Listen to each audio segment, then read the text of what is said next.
some of your favorite fall foods with a twist.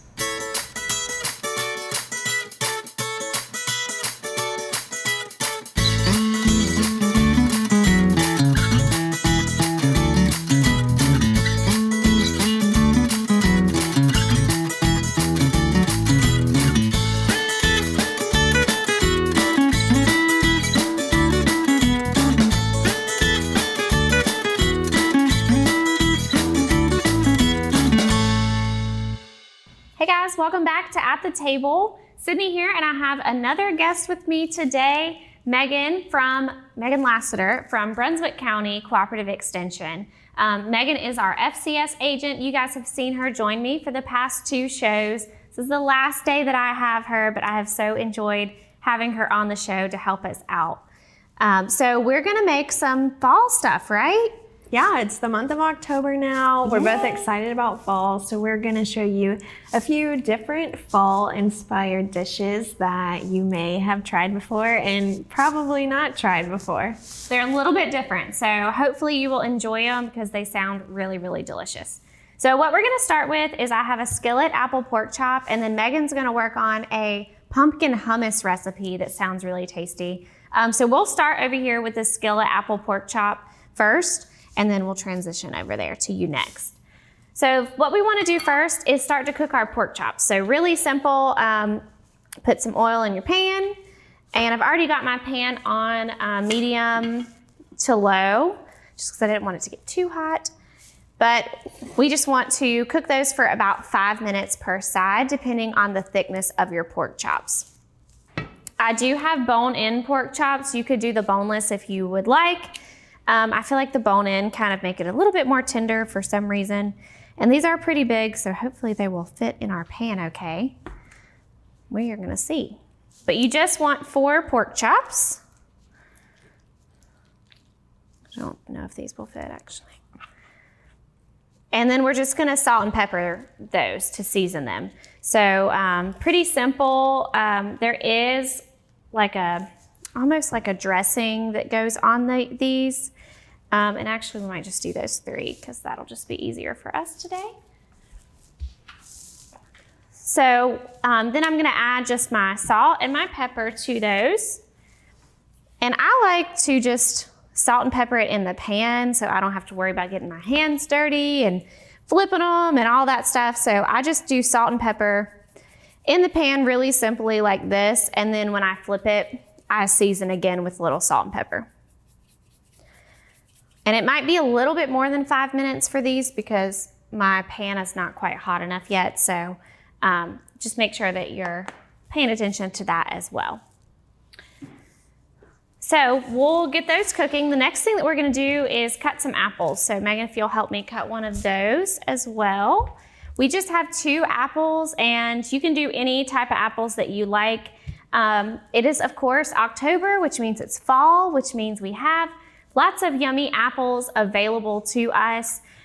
So this is a great way to utilize those. If you're looking for some different recipes to take advantage of those fresh local apples, this is a really good one.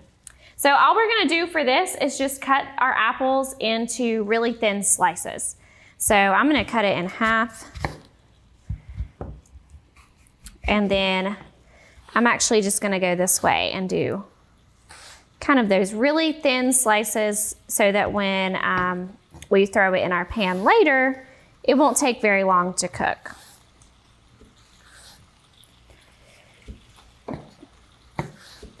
And these apples have just smelled so good. They have smelled up our kitchen just because of how fragrant they are. And I believe these are the Honey Crisp. So whatever variety you like, go for it. This is just what sounded good when I was thinking about this recipe. Do you think Granny Smith apples or a green apple would be good in this recipe as well? Yeah, definitely. Granny Smith would be a little bit more, because they're a little bit more tart. So I think maybe those would give it a little bit of a different flavor. This will be more of a sweet. And the Granny Smith would give it still that sweetness because apples are naturally sweet, but it would add a little bit of that tartness to it as well.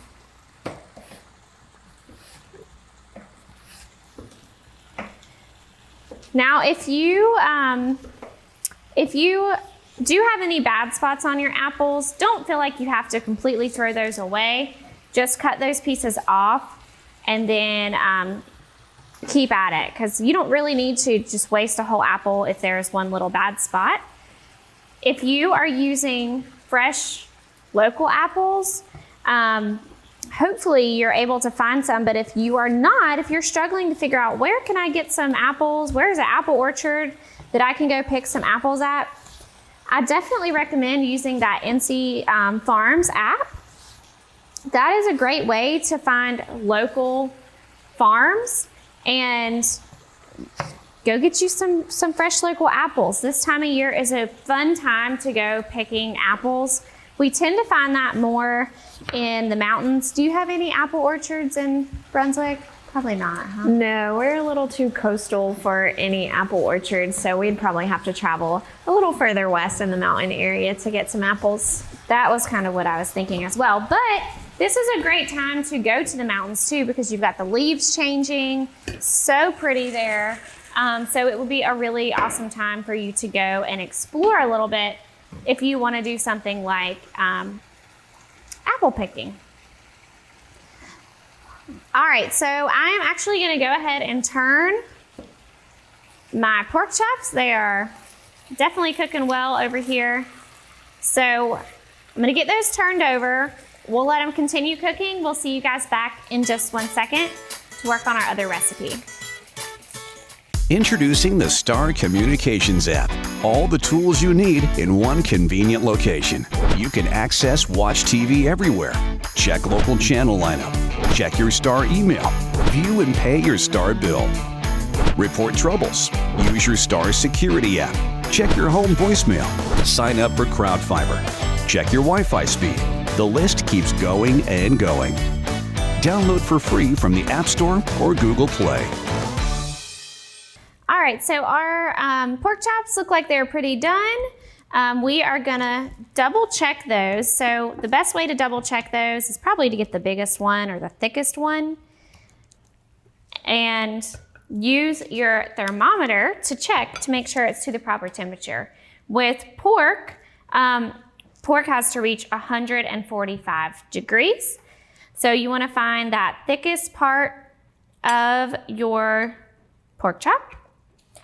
And don't do that. Get the whole thing in there. And we're well over it. We're at 169, so we are at a safe temperature and it is good to go. I love using my thermometer, my food thermometer, for checking my meats, because it just helps me to make sure that I'm not really overcooking my meats. Personally, I'd rather my pork chops be a little bit less done than 168, but that's okay. Still, that's not a crazy temperature to where it's so off the wall. A lot of times I would look at it and be like, oh, I'm just not really sure if it's done yet. And then I tend to overcook it, way overcook it. So we're gonna let those rest. And actually, while those are resting, we'll go switch over to Megan to do our pumpkin hummus, and then we'll come back and finish up our pork chops. Thanks, Sydney. So our pumpkin hummus may seem a little bit strange and different, but we're hoping you all will really enjoy it. So to start out, we're gonna use some white beans and add them to our blender. You could also use chickpeas. These were just canned and we rinsed them and we drained them. So they're gonna go straight into our blender. Next, we're gonna add some pumpkin puree. You could also get some fresh pumpkin and use it instead. If you're buying a pumpkin in the store, you can normally guess that you'll get about 1 cup of puree per pound of pumpkin. So we'll add our pumpkin puree in here. This was a canned version, and not the pumpkin pie one, just a regular no sugar added pumpkin puree. So we've included that. Next, we'll add just a little bit of lemon juice. After the lemon juice, we're gonna add in some olive oil.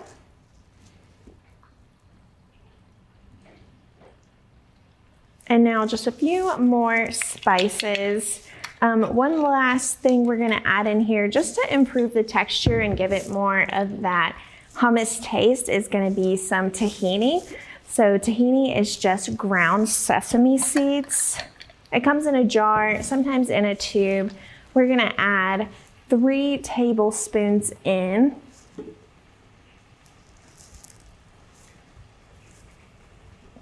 And you can find this at any grocery store, and you can leave it out as well. It just gives it kind of that nuttier, richer taste. And then a few seasonings we're gonna add here. We'll add some cumin because this is more of a savory pumpkin hummus.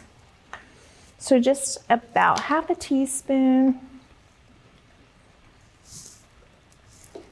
Next, we're going to add in just a pinch of cinnamon. So we'll add a little bit of cinnamon in here. Just a tiny bit of cayenne pepper. If you don't like anything that is really hot or has a heat to it, you can skip this completely. So I'm gonna measure out just a tiny bit of this. And then finally, we're gonna add some paprika. So a half teaspoon of paprika.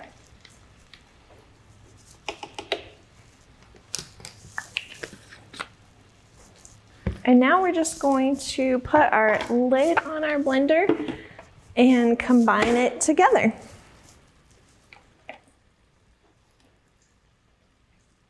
So we'll set it to puree.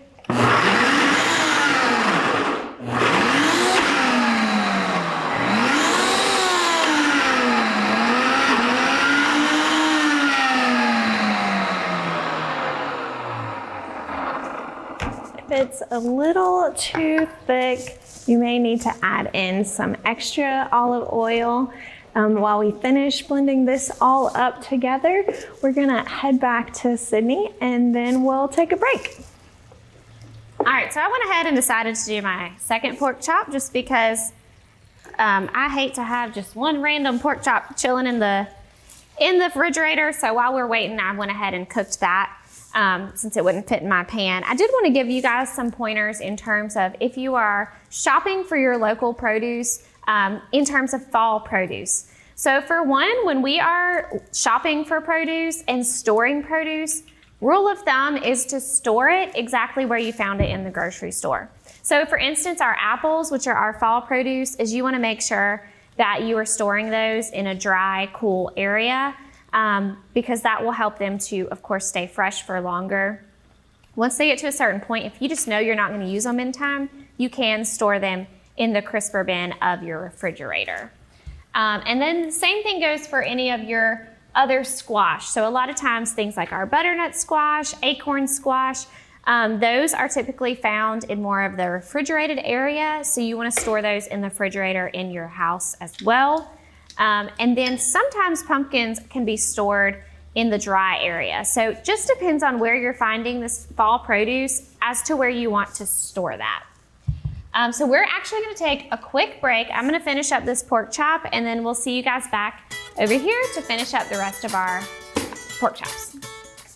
Hey guys, today we're at the Sampson County Extension talking all about Ag Day. So Eileen, tell us a little bit about what is Ag Day? What are we gonna have? Ag Day is a great event that we have every other year, and we'll be having it this year on October 30th at the Agri Expo Center in downtown Clinton. We hope that you'll come join us for Ag Day. We have lots of fun-filled activities for you, things like cow milking, learning how to paint a barn quilt, a drone demonstration, and pony rides, all kinds of fun activities and things to see. You'll be able to stand right beside a full-size combine or tractor.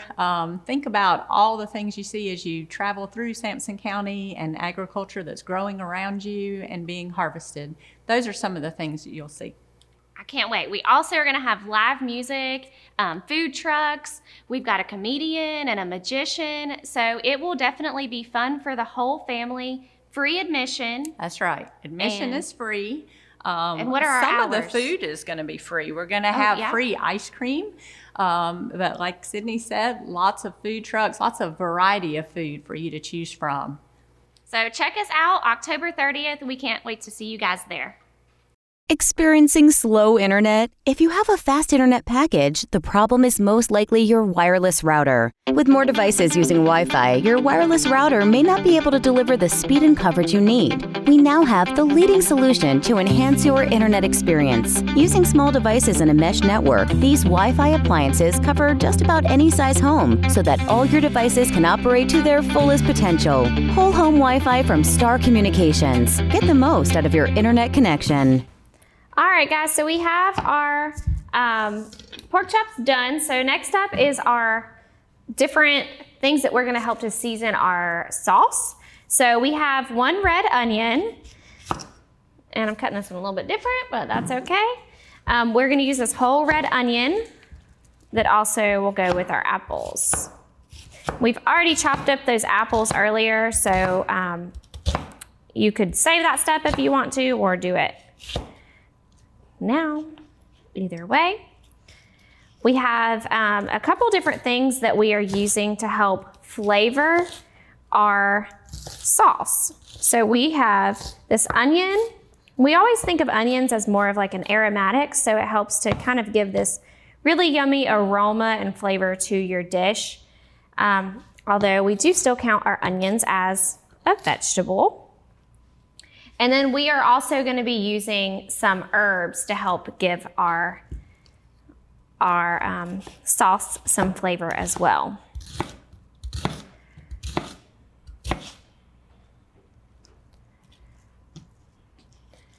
So we have 2 different types of herbs. We have rosemary, and then we also have sage. And you could absolutely still do something like a dried option of those if you don't have the fresh available.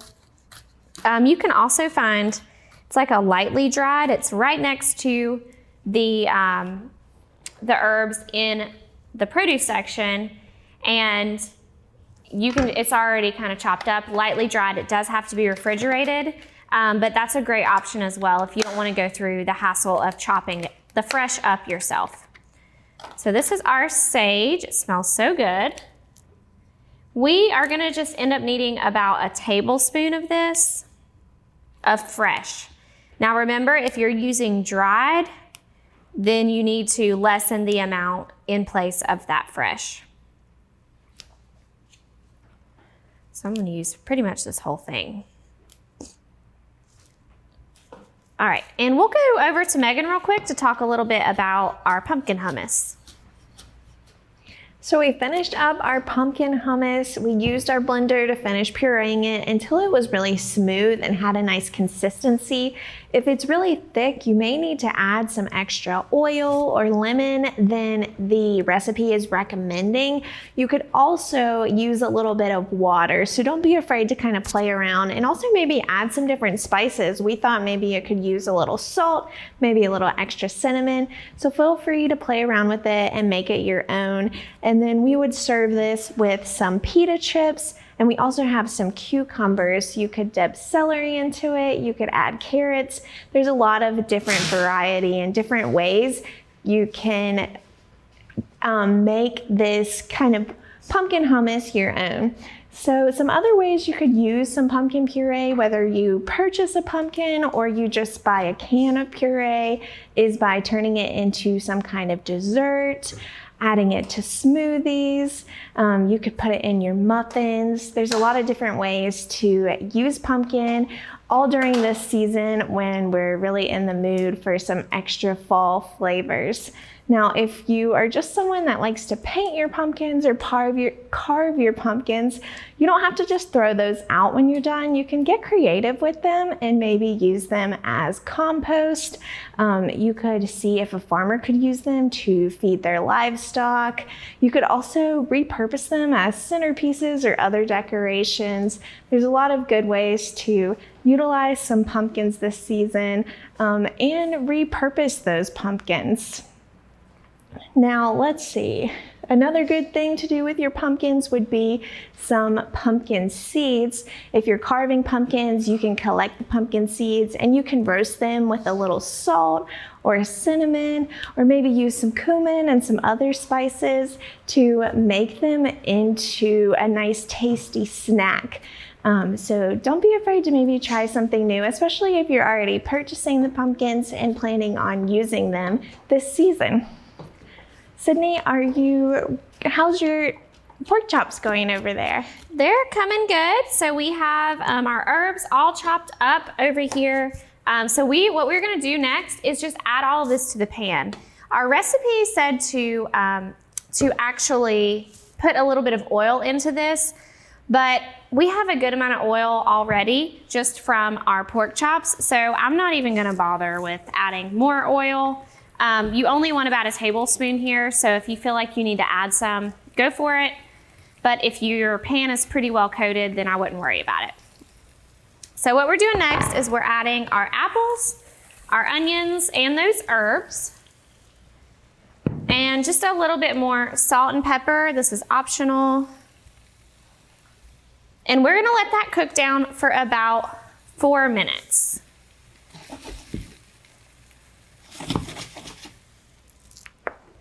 So while this is cooking, we're gonna give it that 4 minutes. We'll see you guys back in just a second to finish this up. After completing my contract, I still have to buy out of it? Come on. Here's your sign. Switch to the sign that's keeping homes secure and customers happy all over the area. Security from Star Communications. We pride ourselves on fair pricing and quick, friendly service every time.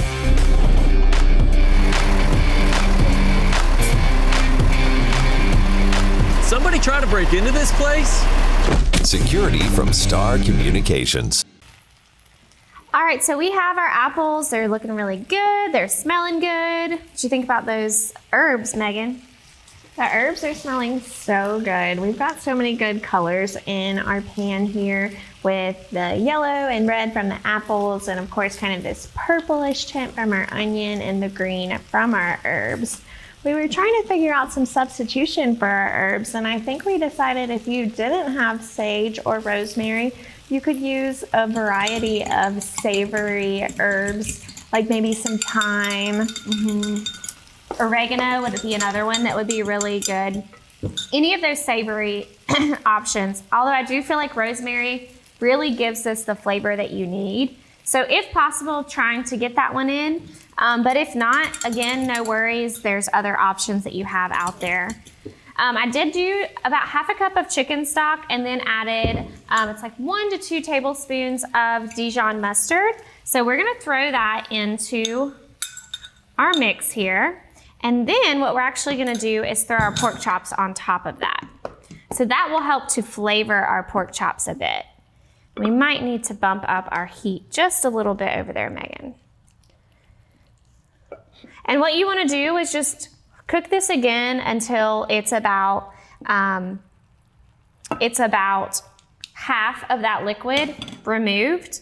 If you can't quite fit all your pork chops in the pan, that's no problem. Like I said earlier, I could only fit 3, and then I went ahead and cooked that last one. So you could use that for other stuff. That's a tip that we use all the time, right? Is if you are cooking stuff, go ahead and cook the whole batch of chicken or the whole batch of your pork chops or whatever, to go ahead and get that out of the way, and we can use this pork chop for other dishes later on.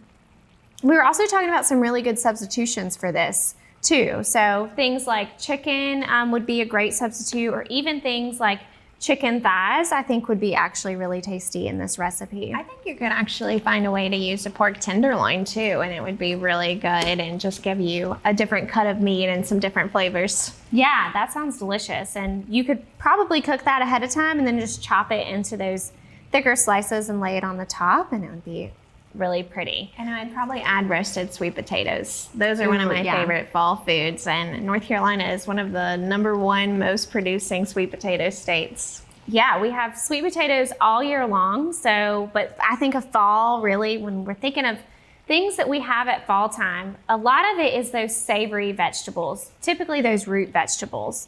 So sweet potatoes are delicious. And we were just talking about our favorite way to cook vegetables in the fall. And for us, it's definitely roasting. I think both of us said roasting like at the same exact time when we were talking about cooking. So typically I do mine at about 425 for like 15 to 25 minutes, depending on your oven. And I like to chop those up kind of smaller so that they cook really evenly. And I love to use those either just as a side or as a bowl. So you could have those root vegetables on bottom and then add some other things on top of that.